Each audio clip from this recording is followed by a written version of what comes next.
Check out monorail.com, America's affordable investment app, made for conservatives who want to keep their hard-earned money with companies that share their values. Download the Monorail app today. Join Monorail. All right, welcome to the Dennis Prager Show. A little bit of chaos on a Wednesday, never bad for anybody. Overcoming chaos leads to outstanding improvement. That's the way I look at it. Welcome, Bob Frantz sitting in for Dennis Prager. I am live in the ReliefFactor.com studios of AM 1420. The Answer here in Cleveland, Ohio. Very windy Cleveland, Ohio. Not as windy as it is in Alabama and some of the southeast. Tornadoes overnight and into this morning. So to all listeners in that area or who have family members in that area, obviously prayers and best wishes to everybody. I saw this morning 2 people were killed in a twister in Alabama, and a lot more weather. So kind of some severe, weird second season violent weather stuff. You know, tornado season usually coming in from spring, winter into spring, leads to some of that. There's temperatures and different things clashing, but it also happens when you go from fall to winter too. So we're dealing with some of that now. So to all of those dealing with tough weather, our thoughts are with you. To everybody else, we've got a lot to talk about today. Our country's under attack, friends. Our country is under attack, honestly, seriously, literally, unlike it has ever been under attack before. Now, we've been under physical attack. We have been hit by terrorism. We were hit on 9/11.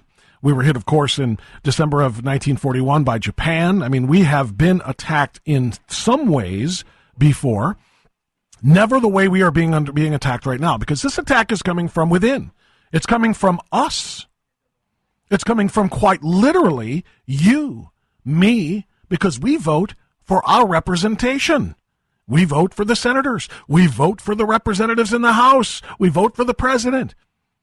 And our core foundational principles in the United States of America are being torn apart right now before our very eyes. And if you don't know what I'm talking about at this particular moment, then you apparently did not hear about the Respect for Marriage Act. The Respect for Marriage Act is like so many others. It's kind of like the, Inflation Reduction Act. It's completely misnamed. It's completely inaccurate. It's completely untrue. But that doesn't matter. They wanted, who could possibly oppose inflation reduction? Of course we want inflation reduction. We want the rate of inflation to go down, of course. What are you talking about? I mean, yeah, who could oppose that? That's why they name these things the way they do. And in the Respect for Marriage Act, well, goodness gracious. How is that a bad thing? How can we possibly not respect marriage? Of course I'm for the Respect for Marriage Act. They put these labels on them, they put these titles on them, and then they just assume that people are too stupid to look at what is in them. And the reality is they're right. Friends, the reality is they're right. Many Americans, millions of Americans, are too stupid to look into what is going on, what Congress is passing, what it means to the Constitution, to your rights as granted to you by our founding fathers. Actually, as granted to us by God. Our rights come from God, but they were codified, they were noted, they were written, they were documented by our founding fathers. And the Respect for Marriage Act, absolutely inappropriately and inaccurately named, is going to tear apart the First Amendment to the Constitution of the United States, quite literally, on 2 of the 5 protections in the First Amendment. What are the protections of the First Amendment? The very first one, of course, is freedom of religion. Congress shall make no law respecting the establishment of religion, nor prohibit the free exercise thereof. It's the first protection in the First Amendment in the Bill of Rights, which leads the Constitution. It protects our freedom of religion. It protects our freedom of speech. It protects our freedom of the press. It protects our right to petition the government for the redress of grievances. It protects our right to assemble in whatever capacity we need to, presumably peacefully. 5 provisions, and at least 2 of them are completely torn asunder by the passage of the inappropriately named Respect for Marriage Act. Well, what do we mean by that? Well, let's talk about what the act does. First of all, let's talk actually about this bill that passed through the Senate yesterday, very, very quickly. All 12 of the Republicans who supported it originally, joining all 50 of the Democrats, all 12 of the Republicans voted to get it out of cloture and to approve it for a vote, and that is exactly what they did. The vote was supposed to be tomorrow, but they couldn't even wait. They wanted to do it last night, so they did it yesterday. It's already been passed by the House in one form, and now this is a Senate version, so it's got to go back over there, and if there are any I's to be dotted and T's to be crossed, they'll do it, and this will go to Biden for signature. Let's talk about what is one of the most important things here, and that is, what does the Respect for Marriage Act do to gay marriage or same-sex marriage that the Supreme Court did not do in 2015 when the Obergefell decision came down, which legalized same-sex marriage? What does it do? The answer? Nothing. The answer is it does absolutely nothing. Same-sex marriage wasn't going anywhere if this bill didn't pass. Same-sex marriage was still the law of the land by way of the Supreme Court. This didn't need to happen. So what's the purpose of the bill? It's not about protecting gay marriage. And by the way, let me also throw in the other obvious. This is kind of the elephant in the room. Just another example of the chicanery and the evil nature, honestly, of the left when they try to do these things. They included interracial marriage in the bill. They said this protects same-sex marriage and interracial marriage, as if interracial marriage was under any threat whatsoever in any state or by the federal government. Interracial marriage has absolutely nothing to do with this. But what does it do? If you put the Respect for Marriage Act together and you just say same-sex marriage, it might get one response, but when you put in interracial marriage, that terrifies anybody who might want to oppose it, because then they're going to be called racists. What? You don't think a black and a white should be able to be married? You don't think different ethnicities and marriages should mix? That's so, pre-civil rights, KKK type, Klan type thinking. This is what they try to do. They try to shame people by adding language that has nothing to do with the bill, and they throw it in there. But that's an aside. That's a sidebar.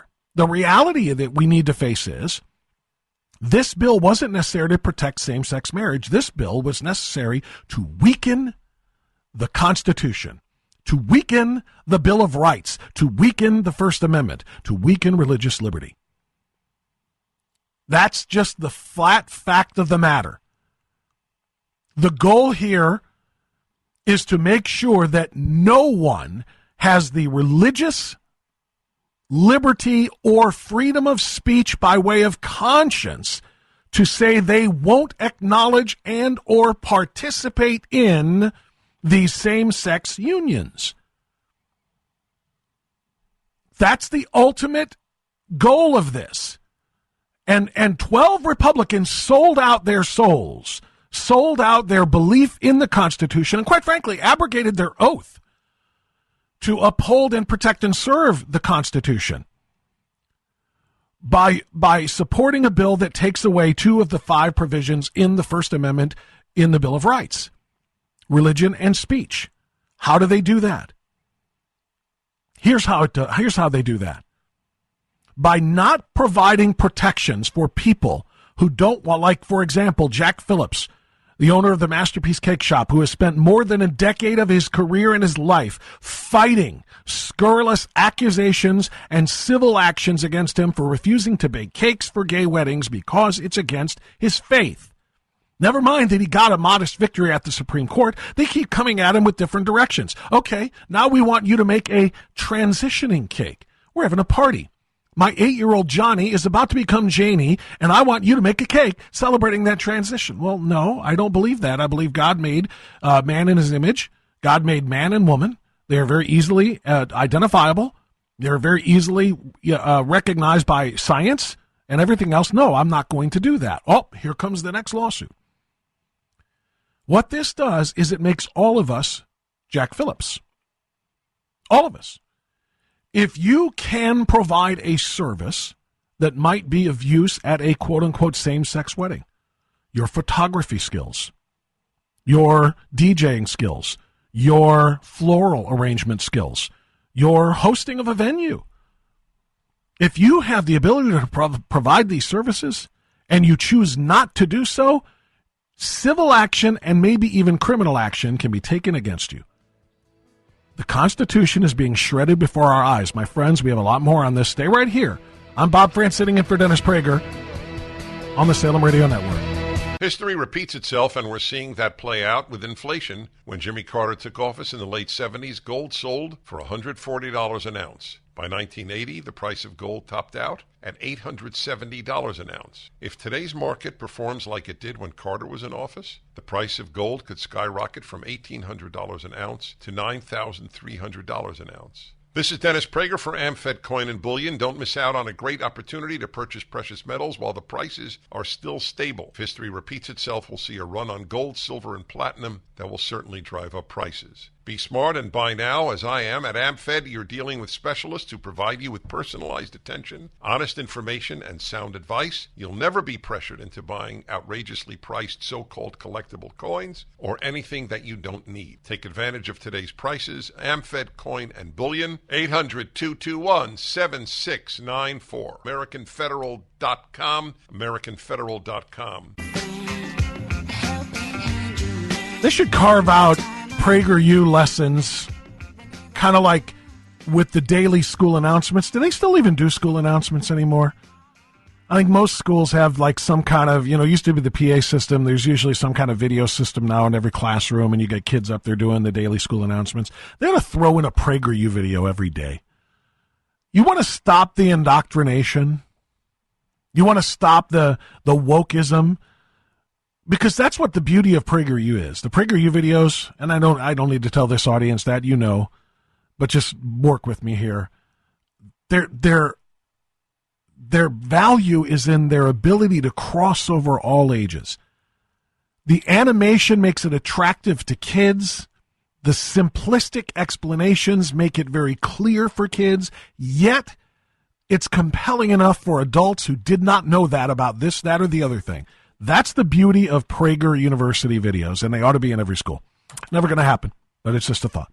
Bob Frantz sitting in for Dennis Prager in the ReliefFactor.com studios here of AM 1420, The Answer in Cleveland, Ohio. We'll be opening up the phone lines shortly. But before we do that, I do have a little bit more information to give you. So this passage yesterday in the Senate of the Respect for Marriage Act, which again is just completely duplicitously and deceptively named. It does not respect marriage and, in fact, trashes marriage, along with trashing, and most importantly, the Constitution. That's what it trashes, the Constitution and the First Amendment.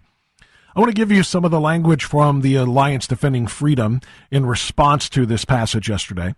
Ryan Bangert is the Senior Vice President of Strategic Initiatives. Speaking of the Respect for Marriage Act, this is what he said. This dangerously cynical and completely unnecessary bill is a direct attack on the First Amendment. It does nothing to change the legal status of same-sex marriage anywhere. That's exactly what I said.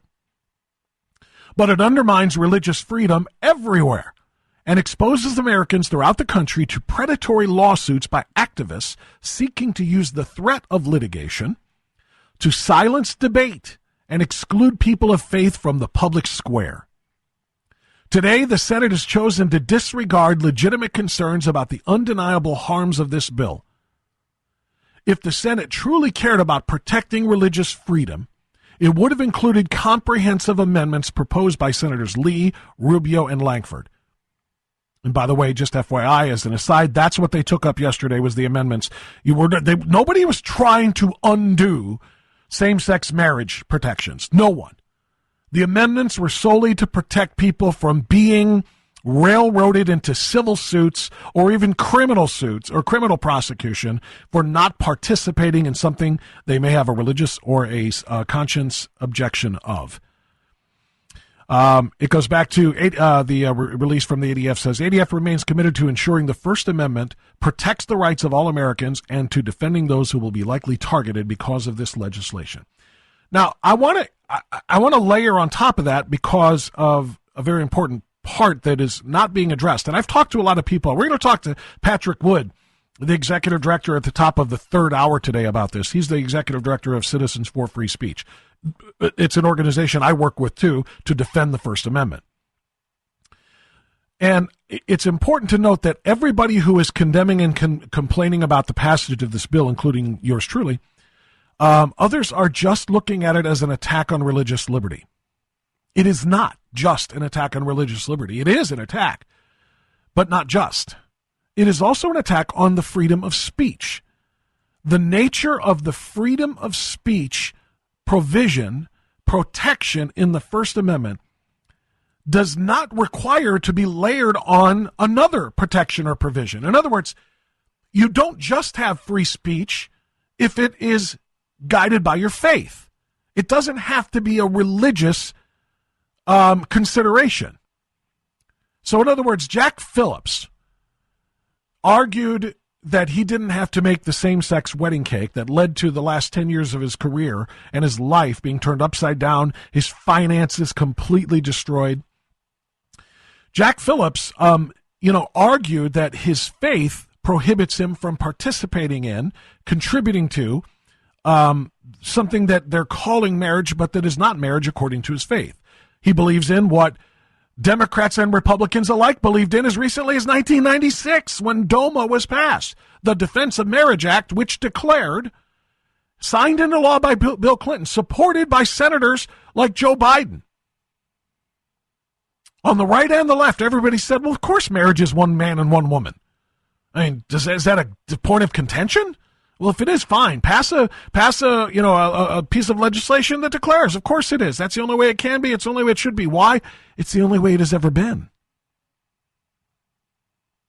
In Western civilization, literally from the very beginning, the union of one man and one woman, their procreation, creating children, raising them under their same roof with the same values, then sending them off into the world to do the same and replicate the process.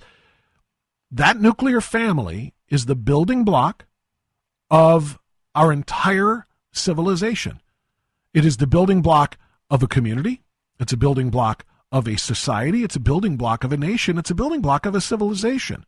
And so they say, oh, well, of course, who would ever disagree with that? Well, 25 years later, the answer is the American left. They'll disagree with that. No, it's not one man and one woman. It can be two men, it can be two women, and who knows? If we're changing DOMA and getting away from one man and one woman, who's to say that only man and woman are the only words in that can change? What about the ones? What if two men and one woman all declare they're in equal triumvirate love with one another, and they want to marry one another? You get rid of DOMA, that's exactly what can happen.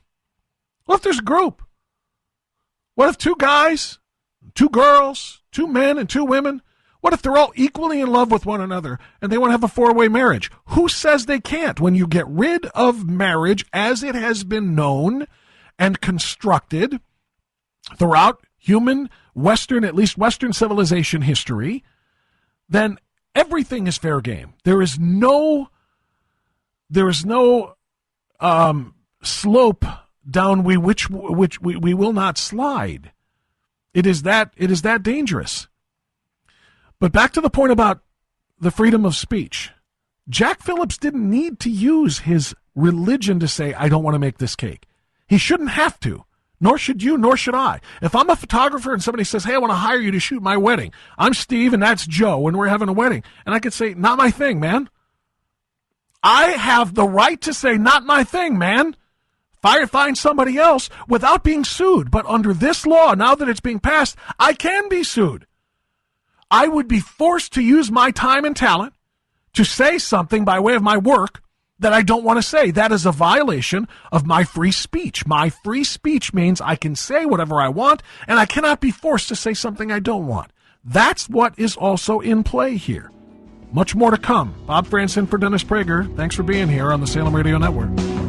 You all have helped build MyPillow into the incredible company it is today and have trusted in Mike Lindell to give you a great night's sleep. On top of the special available to my listeners on the Percale and Giza Dream bed sheets, marked down as low as $29.98, Mike is now changing the game with his 3-piece towel set. This set is made with USA cotton, making it extremely absorbent, yet still providing the soft feel you look for in a towel. This set comes with one bath, one hand towel, and one washcloth, typically retailing for $49.99. For a limited time, you can get this 3-piece towel set for the low price of $19.98 with the promo code Prager. Don't miss out on these extraordinary offers. There's a limited supply, so be sure to order now. 800-761-6302. Use the promo code Prager or go to mypillow.com, click on the radio listener square, and use the promo code Prager.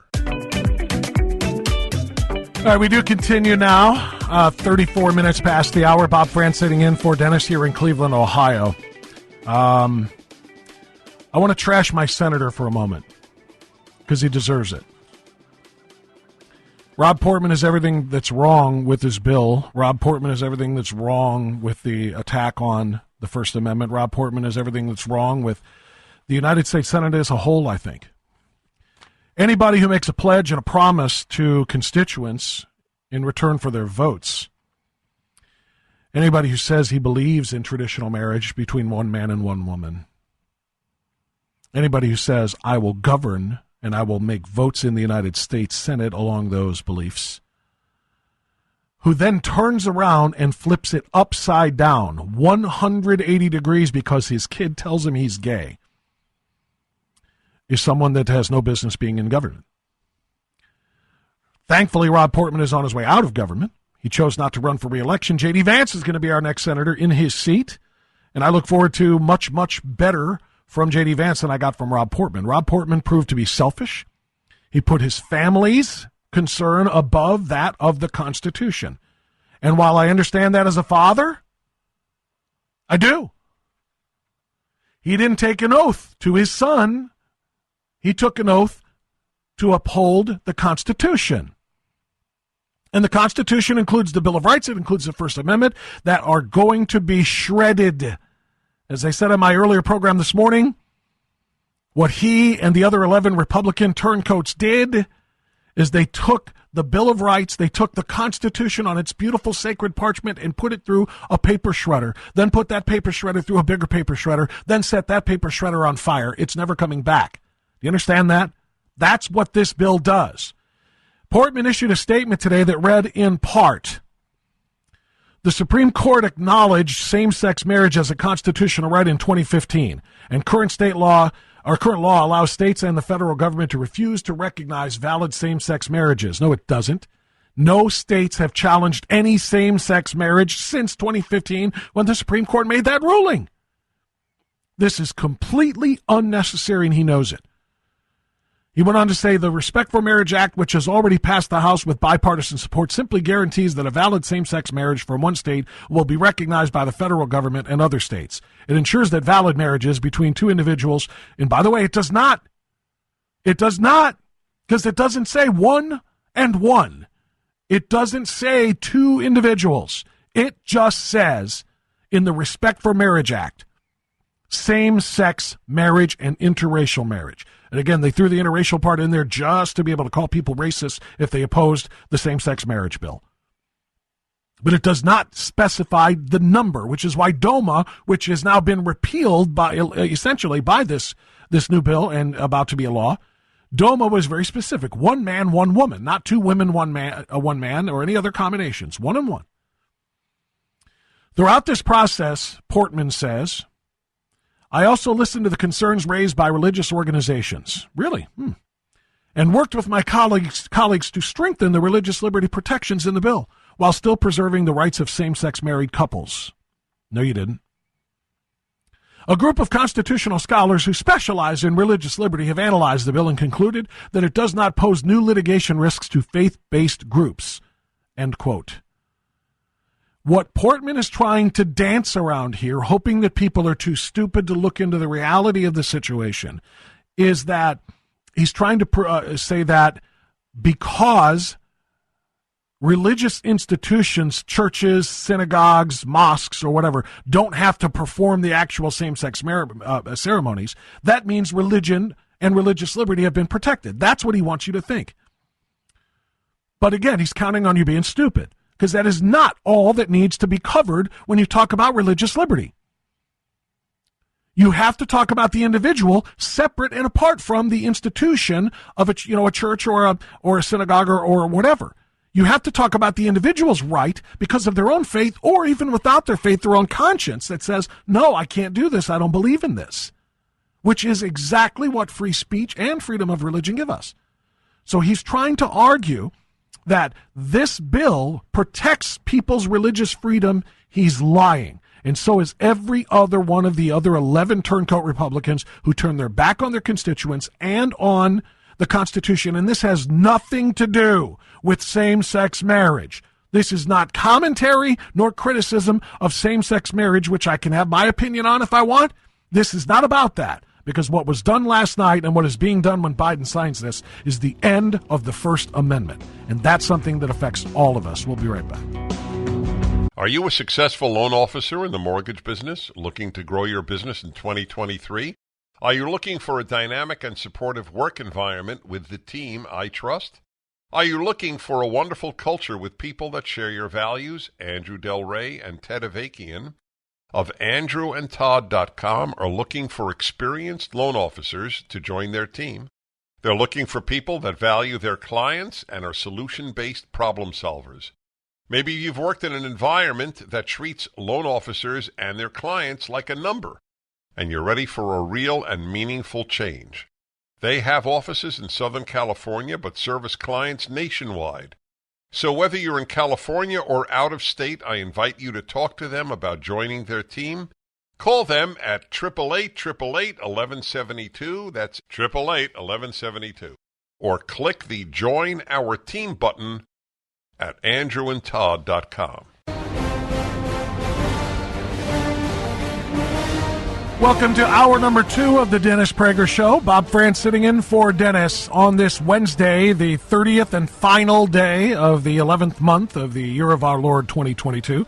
I'm live in the ReliefFactor.com studios of Cleveland, Ohio, AM 1420, The Answer. Really appreciate you being with us. We got a lot to talk about in the next 2 hours. I'm going to pick up a little bit in a moment on the attack on our First Amendment that we've been discussing by way of this Respect for Marriage bill. Also, however, by way of big tech, Apple computers, and what they're trying to do to Twitter. Now that Twitter has, actually respected free speech under its new management, new leadership. But a couple of quick things. Number one, you don't know who I am. If you are ever interested in listening to what I do, I want to remind you or let you know that we're at WHKRadio.com, and my program airs 9 until noon Eastern every day, right before Dennis Prager's show. So you can find me there. I also do a podcast. We're 6 episodes into a new podcast. It's called Talkin' Smack with Bob and Jack. You can find it wherever you get your podcasts. I would invite you to do that and give it a listen and give us some feedback on that. You can also find me on Twitter at Frantz On Air, Frantz On Air. You can also just search for the nickname Always Right Radio. And you can also find me on Trump's Truth Social at Always Right WHK, Always Right WHK. So I want to throw all of those out there because I love the opportunity to speak with a new audience, with a broad audience. My people in Cleveland are my most loyal and favorite people in the world, the people that I talk to every single day. I love to expand that. It's kind of like the Republican Party wants to expand the tent. And that's what I want to do whenever I get a chance to talk to people all over this great country. So those are ways you can find me online and on the air. The last caller was a cop from Chicago, I believe he was, who said there is a police vehicle that is decked out and adorned in inclusive rainbow colors. He said he'll never drive it because he doesn't believe in that, that promotion. He said he's inclusive. People can be whatever they want to be. He's not going to tell anybody not to be, but he doesn't think it should be promoted. I have a very similar story. You know that little kicky ball event that they have going on over there in some Muslim country or another? It's where they run around for like 90 minutes sometimes, 95 minutes other times, 99 minutes another time, 110 minutes. I don't know how they make it up, but they run around kicking a ball, never scoring points. Apparently there's a big one of those things going on right now. And the only thing I know about it is that 2 weeks ago, before they went into it, the U.S. kickyball team displayed and unveiled their team logo, their crest, if you will. The crest that used to be made up of, our national colors, red, white, and blue. But they changed their kicky ball team logo to the rainbow colors. Now, if I ever needed a reason to not be interested in kicky ball, and by the way, according to the CDC, coma wards all over the country are being overrun right now with people who slipped into them watching the kicky ball tournament. So I think the CDC should probably shut down that World Cup of kicky ball until we flatten the boredom curve. If anything would make me less interested in watching that little kicky ball tournament, it would be the fact that they have taken away our national identity, our red, white, and blue replaced by the rainbow. For what? For what reason? I mean, you mess with my flag, you mess with me. You mess with my colors, you change them. I mean, the very bare minimum I'm going to do is not support you. So, just my story, I don't believe in promotion of somebody's personality or lifestyle or identity and have it replace our national identity in the process. I just don't. Does that mean you can't be who you want to be? No, of course not. Be who you want to be. But number one, don't try to force it on me. Number two, don't let it replace things that are important to me. And number three, which I'm going to go ahead and bump to the top of that priority list to number one, don't push it on kids. Don't push it on kids. We won't have a problem. There's a thing called Drag Queen Story Hour that you may or may not have heard of. It's grown in popularity quite a bit in the last year, 2 years, 3 years, several years. It's a thing in which grown men put on sexually revealing women's clothing, make themselves all up, and then they go and spend time with kids looking like that. Some people wonder why. Those people are normal people. A normal response to that would be, why? If you want to make your living or just pass the time as a social recreational activity, putting on women's clothes, dancing on a stage, collecting tips in an adult establishment, knock yourself out. I don't mind. You'll excuse me if I don't attend, I hope. But go do your thing. Adults are allowed to do this. It's a free country. It's what I love about it. But you go dressing like that and coming to a kids gathering, or you invite a quote-unquote all ages, family-friendly type of group activity at your establishment where you do those twerk dances. You start handing kids dollar bills to give to you in exchange for your homoerotic dancing. You start teaching the kids how to twerk their own rear ends so that maybe they could do this someday. You start recruiting kids into your own fetishes. Now we got a problem. Because now you're not just an entertainer or a performer or somebody passing the time because it makes you feel fun and good, which again, I'm fine with. Now you cross the line into recruiting. Now you've crossed the line into coercion. Now you've crossed the line into grooming. And that's when we're going to have a problem. And I see people all the time, and I hear people, there's going to be one of these things coming up on Saturday in my state capital, Columbus. Yes, Columbus. They didn't erase the name Columbus off of the capital yet. They try to take it off of Columbus Day. But yes, Columbus, Ohio. They're having one of these at a church hosted by a school, an elementary school, combining education and religion, and men dressed as women in sexualized clothing reading to kids. And then they are saying that those of us who have a problem with that don't want kids to learn. What's wrong with them reading to kids, they ask. Isn't reading to kids a good thing? Aren't we promoting literature? I'm a retired English teacher. Not retired, beg your pardon, but I was a former English teacher. I taught English for 6 years before getting into the radio business. Of course I love literature. Of course I love reading to kids and having kids read to me. That's great. And guess what? Savannah, Darlene, and whatever the other weird, not that Darlene's a weird name, please excuse that. I can't remember any of the names of the ones that are going to do this Saturday in Columbus, but they all have strange female names. Show up in a pair of khakis and a polo shirt and read to the kids for hours, and I got no problem. Have a great time. Show up dressed in sexually oriented attire to read to my kids or read to the kids and try to normalize your deviant lifestyle and behaviors and personalities and make them think that that's okay and that's a really cool thing to aspire to. Now we got a problem because now we're grooming. And I think it's important for people to know that.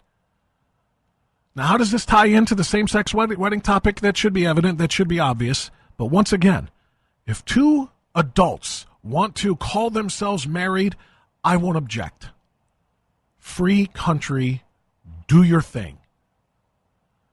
You expect me to participate, expect other people of faith or of conscience, or if you try to drag kids into the equation and make them be a party to this, you try to force us to do things, say things we don't want to do or say, now we've got problems. Do your thing, live freely, don't expect other people to have to be party to it. And that goes all the way through to the trans movement that is dominating our culture right now. And not in a good way, but it goes all the way to the trans movement. You want to be Steve and wear a push-up bra with fake boobs and a lot of makeup and call yourself Stephanie? I don't care. Don't expect me to have to hire you. Don't expect me to have to celebrate your transition. Don't expect me to call you a different pronoun than what you are biologically. Do your thing, but leave other people out of it. Because you know what inclusivity really means? It means letting people do what they want to do. And that means if they want nothing to do with you, leave them alone. All right, right back. Your phone calls next on The Dennis Prager Show. I tell you I ain't lying. All right, back to the phones we go, and I welcome you at 8Prager776, 8Prager776. Don't forget, you can interact with me online, too, on Twitter. I'm at Frantz on Air, Frantz on Air, or just search Always Right Radio. Always Right Radio is the nickname. I would love to talk to you. Let's go to Glenn in Glendale, Arizona. Glenn, this is Bob in Bobville, Ohio, I guess. Glenn, go right ahead, sir. Yes, sir. So yesterday, the Biden administration, Mr. Kirby, the spokesperson, was asked about the protests in China. They're using drones. They're locking people up. They're confiscating. And we saw this. They're welding people into their apartment buildings. There you go. Yeah, they're even say, well, there you go, even worse. So yeah. We saw that to a lesser degree 2 years ago with Canada, New Zealand, Australia. They had no quarrels of locking people up and stuff. And there's a sort of childish, naive-like thinking on our side that when that happens in America, that the police and the sheriffs are going to act unlike they've done in China, New Zealand, Canada, Australia, a lot of Western nations, and where we have this sort of naive, I don't have it, but a lot of people on our side of the aisle politically believe that when those orders come here, that the police and the sheriffs are they're going to push back and they're going to side with the citizenry, unlike police in every other country where the police usually side with the state. I just wanted to get your perspective. Do you believe that the police, when that day comes, will side with the citizenry, or do you believe that they will do like other countries and be agents of the state? I wanted to get your perspective on this, sir. Well, obviously, Glenn, you can't speak for hundreds of thousands of police officers. I can't say, they will all do one or the other. There will be individuals. Yeah, there will be individuals who decide to do things on their own. Maybe it's wishful thinking, but I believe that when police officers, and I know a lot of police officers, I have done a lot of work, I've spoken at a lot of police functions. I'm very heavily involved in supporting police in the state of Ohio, around the country. So maybe it's just my relationship with them. When they take the oath of their own offices or their positions to protect and serve, I believe they mean it. And I believe they would do what they had to do to protect and serve the people of the communities in which they live and work. Does that mean some of them wouldn't say, hey, the captain said to do this, I've got to go do this? No, there will be some. But I have to think that the overwhelming majority of them would say, we're not going to lock our people up, literally under lock and key. We're not going to weld them into their buildings. We're not going to beat them if they disagree and protest. We're not going to do these things. I think the overwhelming number of them care about them because you know who they are. You know who police officers are. They're your neighbor, right? I got cops who are my neighbors. They're your neighbors. They're the guy in your fantasy football league. You know, it's the guy in your bowling league. You know, it's the guy whose a wife is friends with your wife, and they go to the same events. I mean, they're members of the community. And they don't want to have this they don't want to lock their own families up any more than they would somebody else's. So I have a sense of optimism. Being 100% honest with you, I have a sense of optimism here that most police officers would do the right thing by what's right for people, not by what an order is given. Now, having said all of that, can I tell you this? If you're watching the Chinese protesters being beaten, savagely being arrested, people being locked into their homes. You know, people are being locked into their apartment buildings, and if they're locked in and welded shut, the doors welded shut, this is happening right now. It was happening 2 years ago, and it's happening right now. There are people, if you don't have enough food up there for you and your family, you're starving because there's no getting out to go to a grocery store or to have something brought to you. You're done. There are people throwing themselves from second and third and fourth story windows and committing suicide. If you're watching that in the United States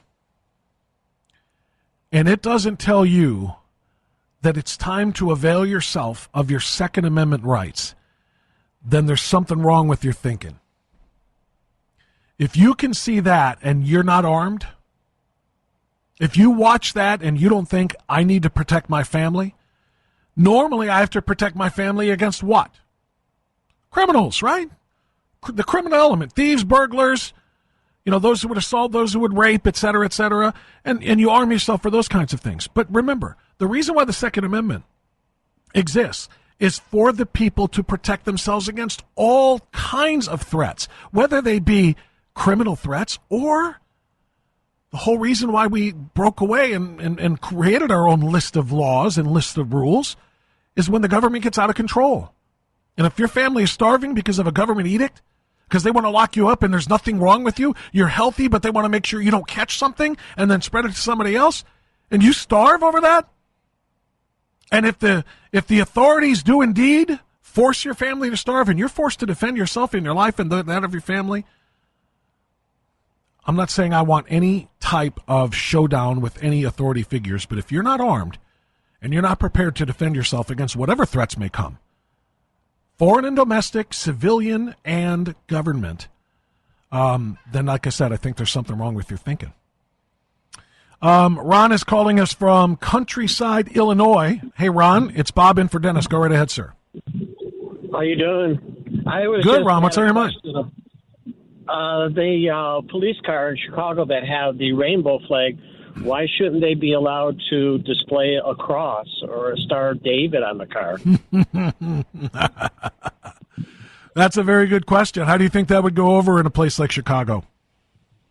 Not well, especially with this mayor. But, they had all those cases about those, the 10 Commandments. You would think it would be easy to knock that down.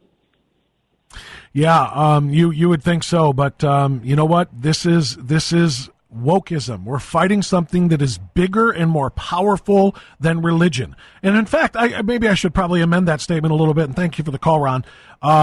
Wokeism is a religion to these nuts, and you cannot dare challenge them. If you take that down, you are committing an act of bigotry that is punishable by prison in their minds. So it's a great point. It's a great point. We'll never get equal time on that issue. Bob Frantz in for Dennis Prager. Right back.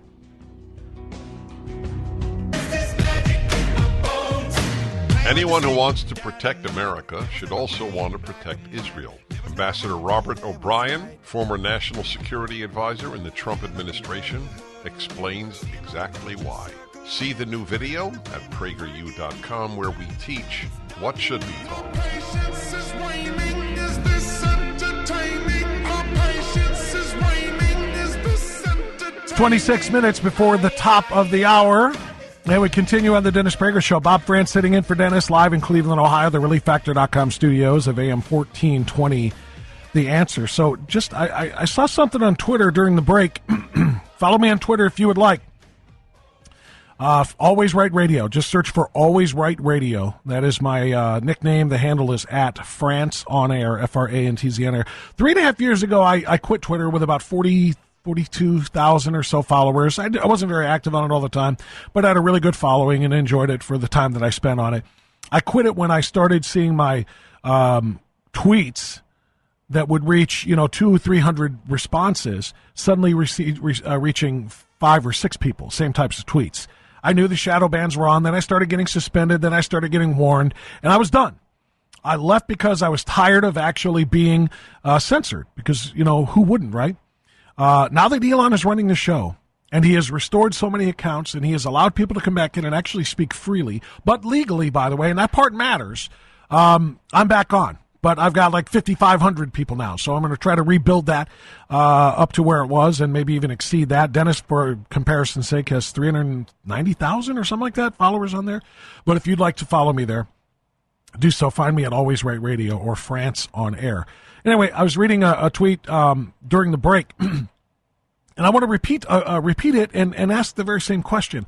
Balenciaga, the designer, the Balenciaga designer that has come under some heavy fire for their child exploitation, their promotion of pedophilia, their promotion of children as sex objects, holding teddy bears and stuffed animals in sex bondage outfits, laying them on couches in provocative positions in front of tables filled with wine glasses. I mean, straight up pedophilia type stuff. Balenciaga has issued a statement saying, there was never our intention to abuse or exploit children. And I can't remember who I just saw on Twitter said, well, then what the hell was your intention? What was your intention?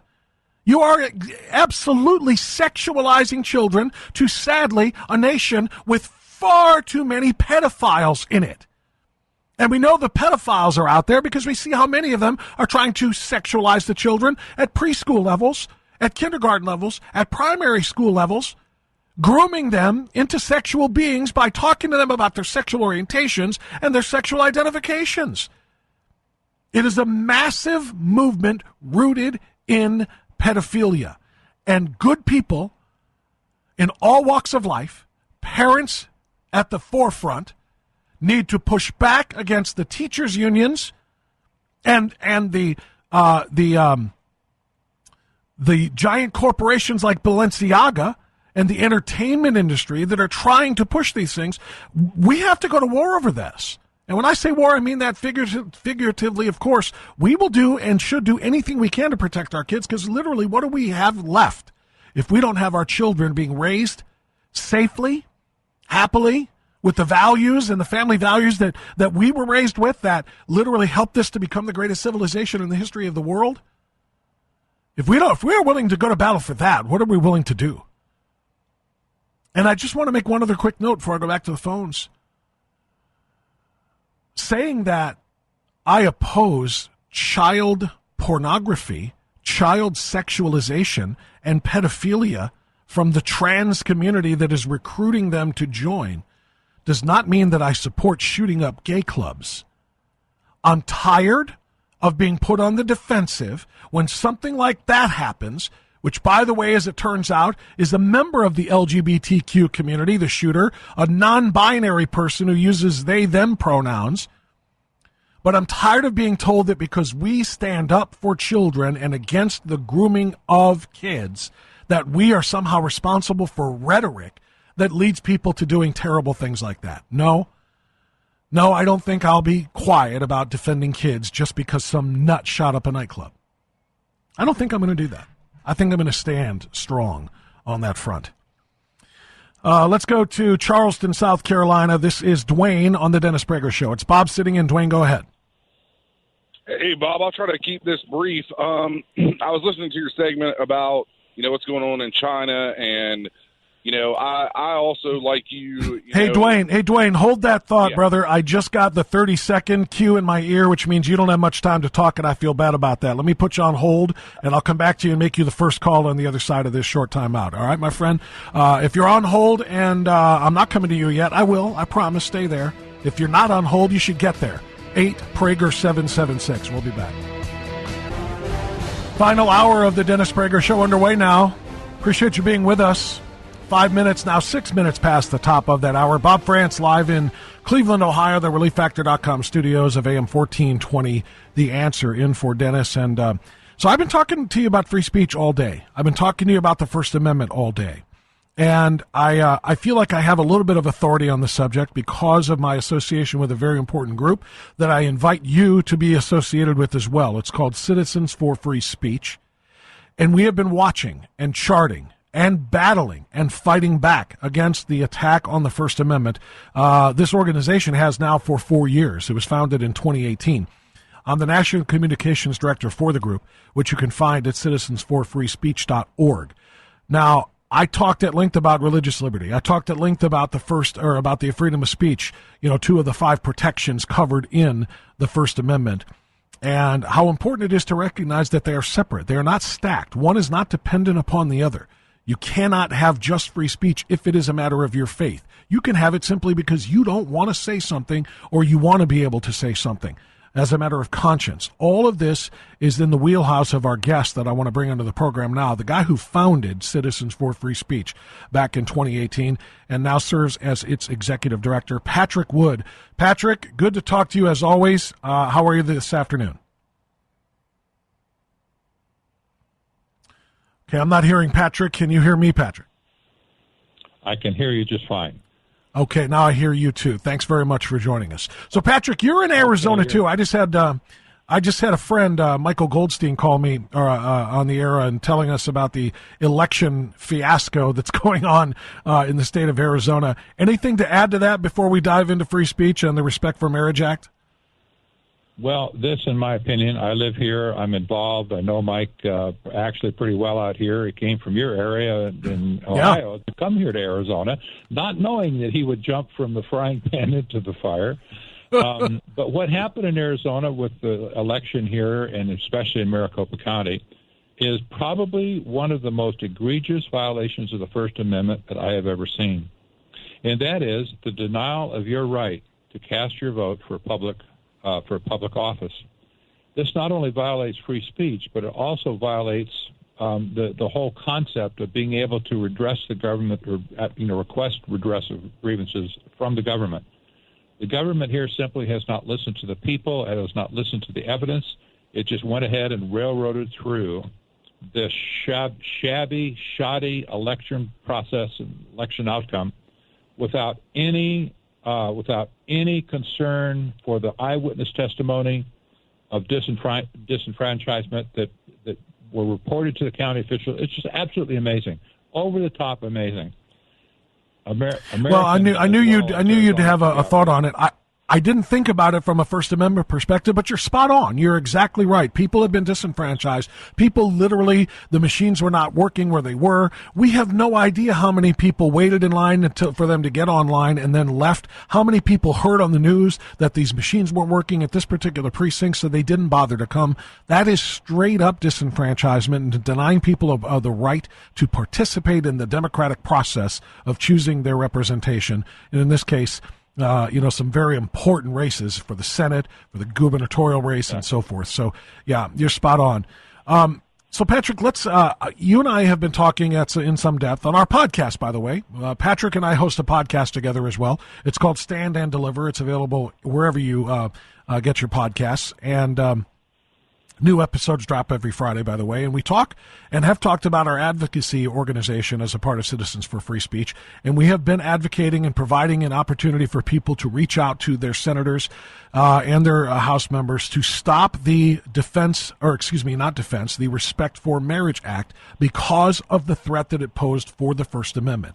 Well, our efforts went in vain this time because they passed it out of the Senate yesterday, including 12 Republicans joining all the Democrats. It's going to be passed out of the House, and Joe Biden's going to sign it into law.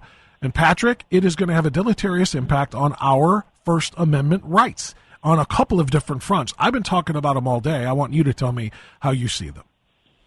Well, exactly. And, what's interesting is that all amendments to this egregious bill were shut down by the Democrat leaders of the Senate. There were several amendments that were attempted to get attached to it. They shut them all down. The bill passed as it was originally put in. And so now it stands, and 12 Republicans crossed over the party aisle and voted for the bill as well, which is just amazing to me. Some of them weren't, but some of them were. But here's the thing. I'll give you a practical example. Let's say you're having dinner out with some friends, maybe some friends from church even. You're having dinner. You're sitting in a restaurant in a booth or whatever, and there's some people sitting next to you that are kind of eavesdropping on your conversation. And you bring up some talk about your belief in marriage between man and woman. Maybe you're even going to be talking about the Respect for Marriage Act, and you disagree with it. And you're saying, well, I believe that marriage is really between a man and a woman, period, end of subject. And somebody at the next table who hears you say that, maybe a member of the LGBTQ ad infinitum a member somewhere, and they hear you say that, take your picture, find out who you are, and sue you for what you have just said in public, even though it was kind of in a private booth. They could hear you, and they heard you. You could be sued now, thanks to this Respect for Marriage Act, for stating your opinion in public. The only caveat, of course, is, well, if you're employed by a church or a religious organization or faith-based organization, you're exempt. Everybody else is not exempt. So if you're sitting out there in public and you say something and somebody hears you, you're now unprotected against lawsuits. Mm-hmm. This is just and even shut down free speech. It certainly is, and even more egregiously, again, is the impact this will have on the George Phillips of the world. No, Jack Phillips, beg your pardon. The Jack Phillips of the world, the masterpiece cake shop baker, the photographers, the DJs, the florists, floral arrangers, and so on and so forth. All of these things are hired and contracted out for weddings. And as you know, there is a right, and Jack Phillips won at the Supreme Court. There is a right to say, look, my faith prohibits me from participating in something I don't believe in like this. I believe marriage to be a man and one woman, and I can't do this. That's gone now, Patrick. That is gone. Nobody can say that on the basis of their faith. And the protections that needed to be added to this bill would also mean you can't force somebody to do something even if it has nothing to do with their faith. It's just free speech. You can't make me produce a website for your gay wedding if I don't want to. You can't make me produce the floral arrangement or do the music at your gay wedding if I don't want to, just simply because it's a matter of conscience for me. That's what free speech is, the freedom to not only say things, but to not be forced to say other things. All of that is gone now, Patrick, the minute Biden puts his name on that line. That's right. And, of course, I know some states are probably going to have something to say about this within their own legislatures and stuff that might mute it somewhat for a state. But across the country now, it opens up a door that has not been opened before for lawsuits to be filed against just normal citizens, nilly-willy. The question we need to ask is, and I think this was intentional on the part of the original bill designers, would the LGBTQ community be looking for opportunities to sue people and to make their case? Well, of course they would. That's what they've done in the past with all these people we've been talking about. They're just itching to file lawsuits. And the minute the door is open for this, you are going to see a plethora of lawsuits like we have never seen before coming out of the LGBT community to go after citizens and businesses. They're going to go test them You just watch. They will go test businesses. Well, you know as well as I do, because it's not about just, inclusivity or fairness or equal protection. It's you have to not just allow me to be me, you have to celebrate me. If you don't celebrate me upon command and do when I tell you that I want to hire you to do something, if you don't do it, you're right, Patrick, they're going to sue. And it's not about money, it's about principle. It is about forced compliance. And that's of course, the most dangerous thing of all when we talk about our First Amendment. It absolutely is. And there will be cases of entrapment where people from the LGBTQ community will go out and entrap businesses by, asking them to do some certain thing, knowing what their position is. They will entrap them and say, okay, you said it. Now we're going to sue you into oblivion. And this is going to wreck the lives of hundreds, if not thousands, of businesses across America in short order. They're just waiting for the opportunity to drop the lawsuits. And if this was about gay marriage, it could have been done. Like you said, they could have adopted the amendments that simply protected religious liberty and free speech and not made other people participate, and they could have kept the same protections. This wasn't about same-sex marriage at all. This is about forced compliance of the people. Patrick Wood is our guest. I'm Bob Frantz sitting in for Dennis. Patrick, I want you to stick with me through this time out, because then we're going to come back and talk about a new book and a new look at a very important issue. That's coming up. 21 minutes after the hour now. Bob Frantz sitting in for Dennis, and joined again by Patrick Wood. I got one more segment with Patrick. Patrick is a leading and critical expert on sustainable development and green economy and the 2030 agenda, as well as historic technocracy. He has written books on technocracy, the hard road to world order, technocracy rising, the Trojan horse of the global transformation. He's also the co-author of Trilaterals Over Washington. His latest book is an important one, and that's what I want to talk to him about now. The Evil Twins of Technocracy and Transhumanism. Literally just out, available right now on Amazon and wherever you buy your books. And Patrick, I wanted to kind of tap into this just a little bit. You and I have talked about technocracy with some depth and some clarity, and transhumanism at separate times. Tell me why they are being referred to in this book that you've put together as the evil twins. How do they play off of one another? Primarily thanks to the statements that have been made by the World Economic Forum, and that's Klaus Schwab's organization, that seems to want to run the world. They say on one hand they want a great reset of the economic system of the world. That would look like technocracy. And at the same time, they say that they want to change humanity itself. In other words, to create humans 2.0, as they call it. This is straight off their website, straight off of statements that they've made in public. And so what I've discovered is that technocracy and transhumanism have all of a sudden become strange, well, not so strange bedfellows, but they've bonded together in an evil consortium, in my opinion, to take over the entire structure of the world. And I put it this way, that technocracy will change the structure and economic system of the planet, while transhumanism will change the people who are going to live in that new system. And this seems to be the exact sentiment that the World Economic Forum is working on right now. And this implies, of course, unfortunately, the genetic takeover of material, virtually all DNA on planet Earth, including human DNA. These people are so unplugged that the only thing you can call them is the evil twins. That's really what they are. I want to talk more about the World Economic Forum, but also the other global organizations that are kind of involved in this, whether it be the IMF or whether it be the United Nations and so forth. But just for the uninitiated, those who haven't read any of her books and aren't familiar, give us working definitions for both transhumanism and technocracy. Yes, technocracy is an alternative economic system, a resource-based economic system that was designed to replace capitalism and free market economics. It does away with all private property. It has all the resources of society managed by a small group of technocrats that are not elected and not accountable to anybody. That's technocracy. Transhumanism is literally changing the human condition into something that it currently is not.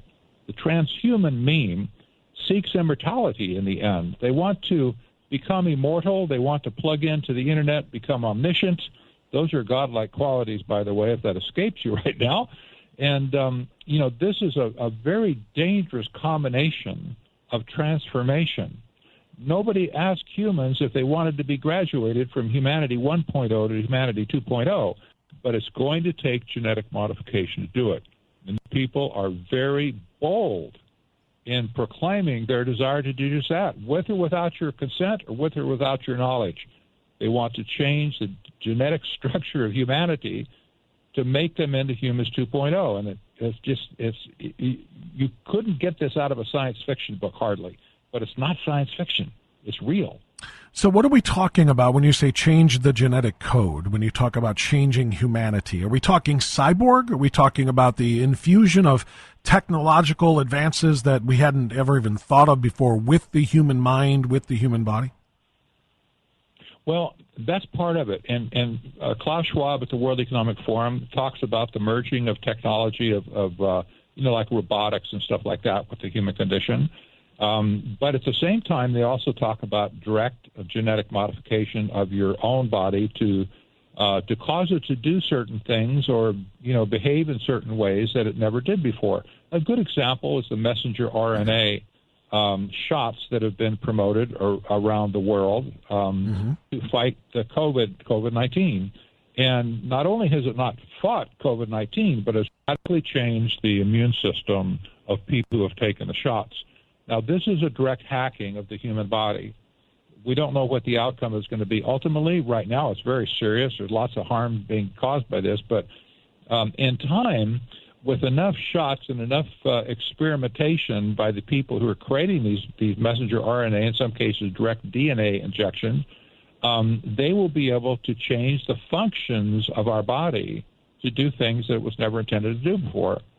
In the case of the messenger RNA vaccine, it's to create a spike protein in your body that really does not need to be created at all. Your body can do just fine with its own innate immune system.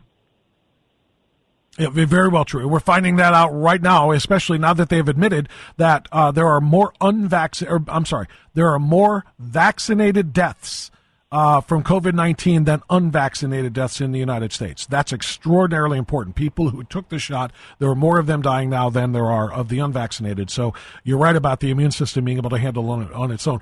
Real quick, though, Patrick, in a brief response here, if you can, why would Klaus Schwab or anybody else in these global elite organizations who preach sustainable development, who preach renewable energies, who preach, that we just don't have enough resources to continue to use them at the rate we are, why would they push for immortality for mankind? How could we possibly sustain mankind if we're immortal and we just continue to have more babies and we add more and don't die off any? That's a good question that everybody should be asking right now. You see, there's a disconnect here. If they want to become immortal, the question is, will that technology ever trickle down to you and I? I seriously doubt it. Oh, so it's only for them. Desire. That's right. That's exactly right. The rest of us are going to be the worker bees and the useless eaters, as Henry Kissinger once said. And, we see this population reduction mantra going around still, even though the demographics are pointed almost straight down right now. Population reduction now is obvious to most people who look at it. Stuff that's happening around the world. The birth rate is going down. The male fertility has gone down, 62% in the last 40 years? That's huge. So, we see the population is being reduced around the world. Those who desire to sit at the top of it view themselves as the ones who will have enough money, actually, to become transhumanists and become something that they are not currently. Wow. That is now I see why you entitled the book, The Evil Twins, because that is evil. It is exactly that. If that technology exists and it is only used for the elites themselves, while the rest of us remain, as you say, their serfs and their worker bees, that is the definition. The Evil Twins of Technocracy and Transhumanism by Patrick M. Wood.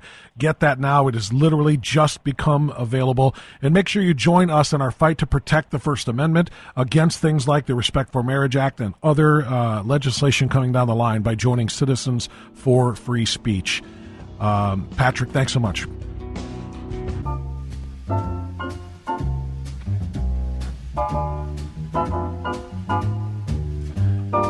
Hey, you want to hear something funny? Biden was today at, some tribal nations summit of sorts, assuming he was accompanied by Elizabeth Warren, but I can't swear to that. But I've got an 8-second soundbite here that was I just stumbled across. Joe Biden actually said this at the tribal summit. Well, I tell you what, no one's ever done as much as president as this administration is doing, period. That's it. And I thought that it was interesting because notable by its absence was the word good. No one has ever done as much good as this administration is doing. You can do a lot of things, and if they're bad, it's not something you hang your hat on, period. Dementia Joe. Because you're right. No one else has taken troops out of a foreign country in a war zone and taken the troops out first and then left the civilians to fend for themselves. Nobody's ever done that before, period.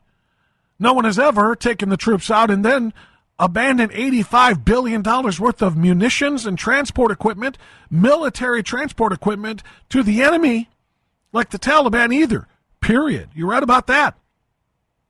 No one has ever done as much to allow more fentanyl and human traffickers, drug cartels, and gang members to cross our southern border to come in to flood our nation with crime. No one else has ever done as much of that either, period. And you know what else, Joe? No one else has ever hired 87,000 new IRS agents to stalk political enemies from one end of the country to the other, period. You know what else? No one else has ever watched the violent crime rate in blue lead cities all over this country without doing anything to address it by supporting police and demanding stricter and tougher sentencing laws, period. I mean, you're right when you say nobody has done as much as this administration is doing, but what you're doing sucks, Brandon. There's a reason why your approval rating is what it is and was what it was before the midterms. There's a reason, because what you're doing is straight up awful for everybody. Nobody else has ever cut off the flow of energy and turned an energy-independent nation into one that has to have the socialist tyrant Maduro in Venezuela drill for more oil and produce more oil because you're afraid to do it here because of what the gangrene might do to you.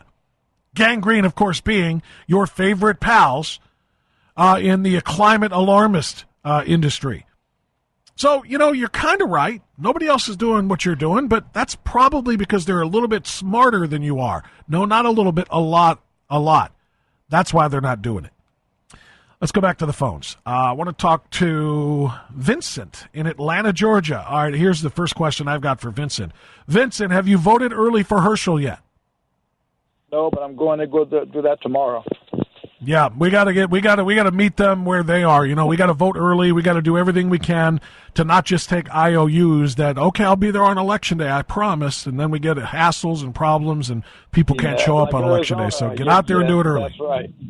Yeah. Yes. Hey, look, man, Ohio's lucky to have you, man. And all this comes down to a bottom line on our side of lack of courage from our government officials, courts, and basically just being able to say no to Drag Queen Story Hour. No, we're not changing the names of our schools or our we're not doing this. No to fraud elections.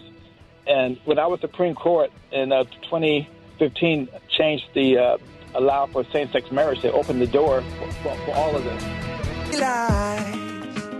What a little love. Okay, friends, you know what season it is. The moment Thanksgiving got here, it was Christmas season. That's our thing. We put our tree up on Thanksgiving morning. We've done it ever since the kids were born. So it's Christmas season. And as it is Christmas season, I want you to think about thousands of boys and girls all over America who are going to wake up without a mom or maybe even a dad, or maybe both, because their parent or parents are in prison. And that's no fault of their own. These kids don't deserve to have to live like that. But thanks to men and women just like you, they could have a special gift, a personal message from their incarcerated parent, plus a Bible that may change their lives. How? Just go to DennisPrager.com and click on the Angel Tree banner. Act quickly, please, because now it's only 26 days until Christmas. Your act of kindness today will bless the kids who, through no fault of their own, are going to be missing that parent on this Christmas. and it will also help incarcerated parents like this Los Angeles mother stay connected with the children they still love. Angel Tree is a blessing. Since my incarceration, Angel Tree is the reason why I've been able to give my son gifts. Angel Tree sponsors it. I'm able to put my name on it and write a special note. If you're unable to make it to like a place like this, they'll still mail it to you. Or you can go to a church that's in your neighborhood. So my mom, she usually goes to this church down the street and picks up the gifts. So it's been amazing. Angel Tree is the best. Yeah, I tell you, these kids deserve better. They just do. They deserve a chance, and sometimes that Bible is what it takes. Go to DennisPrager.com, click on the Angel Tree banner to donate. $125 will bless 5 of these children. Or you can sponsor 1 or more kids with a one-time contribution of just $25 each kid. But the delivery deadline is fast approaching, so please do it now. A phone-in gift to 888-206-2801. That's 888-206-2801. Or just go to the webpage, DennisPrager.com, click on the Angel Tree banner with only 26 days until Christmas. Please don't wait. Do that today. So I guess we figured out what the gremlin was. It wasn't allowing you to hear the clip. So if you care and you want to hear it in his own gravelly dementia voice. Well, I tell you what, no one's ever done as much as president as this administration is doing, period. You sure about that? Okay, let's go to back to the phones. That's where we're going to go, and it's going to be, as I refresh my screen here, this is Douglas calling us from Lakewood, Kansas. Douglas, thanks for joining us. You're on the Dennis Prager Show. Bob Frantz sitting in. Go ahead. Yeah, this new law with this abnormal marriages that we're doing, I don't know why they think they need to add the enforcement to try to get it so the whole religious church world has to pay taxes. They're trying to say that if they find out we're against these abnormal marriages, then they can take away our 501c3 status for doing that. The IRS can come in and punish us now. Well, you're right. I think that everybody in this country needs to let them know, no matter if you're Democrat or Republican, when you're messing with our Constitution, it's time for you to resign. Well, I completely concur, but the problem is, my friend, the time to let them know that has come and passed. The time to let them know is before they voted.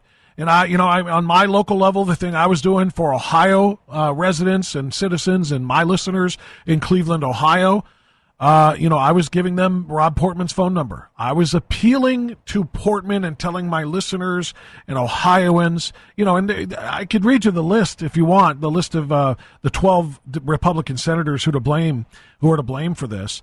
But in my state, like I said, it was Portman. And what I did is I said, we need to hit Portman where we might have an impact, because we're not going to change his mind on gay marriage. But then again, this wasn't about gay marriage. Gay marriage has already been settled. Same-sex marriage was settled by the Obergefell decision by the Supreme Court in 2015. This isn't about that. This is about forced compliance and making people celebrate gay marriages, making them participate in gay marriages, making them actually perform gay marriages. And that's the bottom line here, is that this is about forced compliance, not about the actual act of gay marriage, which is not in jeopardy. It's been protected. So the time to talk to our legislators is gone.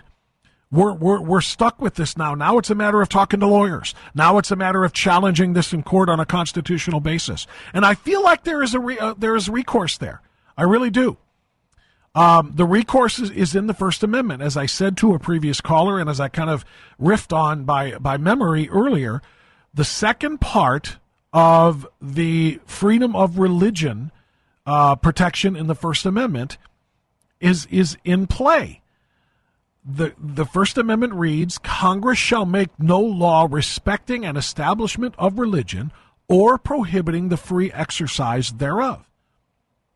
So if I'm a Christian or a Muslim or a Jew or anything, and my faith says, according to my holy tenets, that marriage is between one man and one woman, I cannot be compelled to support or participate in a same-sex wedding, Because if they force me to do that and allow me to get sued for that or punished in any way, they have indeed prohibited the free exercise of religion by law. Because this isn't an order. This isn't a Supreme Court decision. This is Congress making a law. And that's the definition. Congress shall make no law prohibiting the free exercise of religion. So I think there will be court challenges here. And I think this may go, this is going to be a while. So I'm not giving up yet. But for now, I can tell you that Rob Portman and the other 11 Republican turncoats literally put the Constitution through a shredder. Let me squeeze one in here from, how about Brent in Los Angeles? Brent, you're on the Dennis Prager Show. Go right ahead. A pleasure speaking with you again, Bob. Certainly.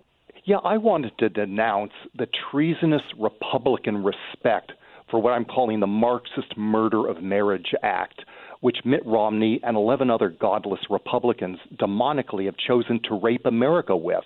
And gay marriage Marxists have no more sanctity, righteousness, or truthfulness than social justice sociopaths who are screeching, screaming, and spitting their wicked woke justice, or the satanically castrating of lost and abused children, tricking and transitioning them into a life of misery and sadness and suicide. You really nailed it on that last part there. My biggest problem is when they are tricking and coercing and grooming children into a lifestyle that they believe in, but that is not necessarily the norm.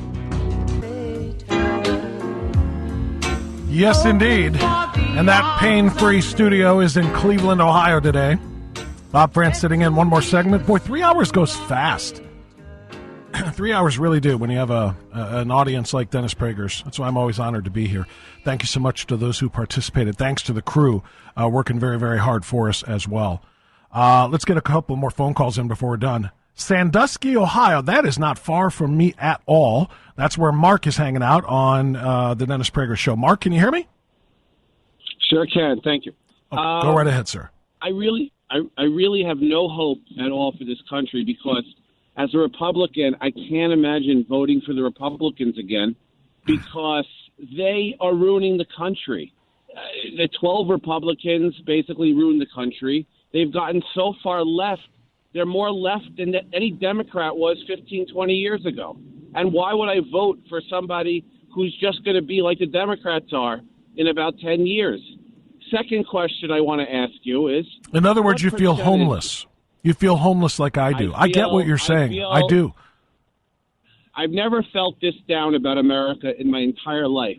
I've always been a very proud American and very thankful, and I still am very thankful, but I'm not proud because it's embarrassing. But I want to know, I know this is like a worldwide problem, but the moral degradation and the moral decline, let's just say, forget about the left. That's been going on forever. The moral decline of, let's just say, conservatives or social conservatives, what percentage of that is due to the fact that things like gay porn are at everyone's fingertips and it loses their sensitivity to it, and therefore they feel like a hypocrite if they oppose it, since they probably enjoy watching it? Well, I couldn't put a number on it, but I'll say this, Mark, and especially since you brought up gay porn, the fact that it is not just on the internet at a moment's notice, anybody wants to click it can, and you can just click, I'm 18, do they even ask you? Do you have to prove your age? I don't even know. But the fact that it's not just there, Mark, it's in schools. It's on library shelves under rainbow flags in the Inclusivity Center. And you go there and you pick up one of these books and you open it up, and there are literal diagrams and cartoon pictures of kids doing things to one another that I cannot describe on a family radio program. It's pornography, descriptive and illustrated.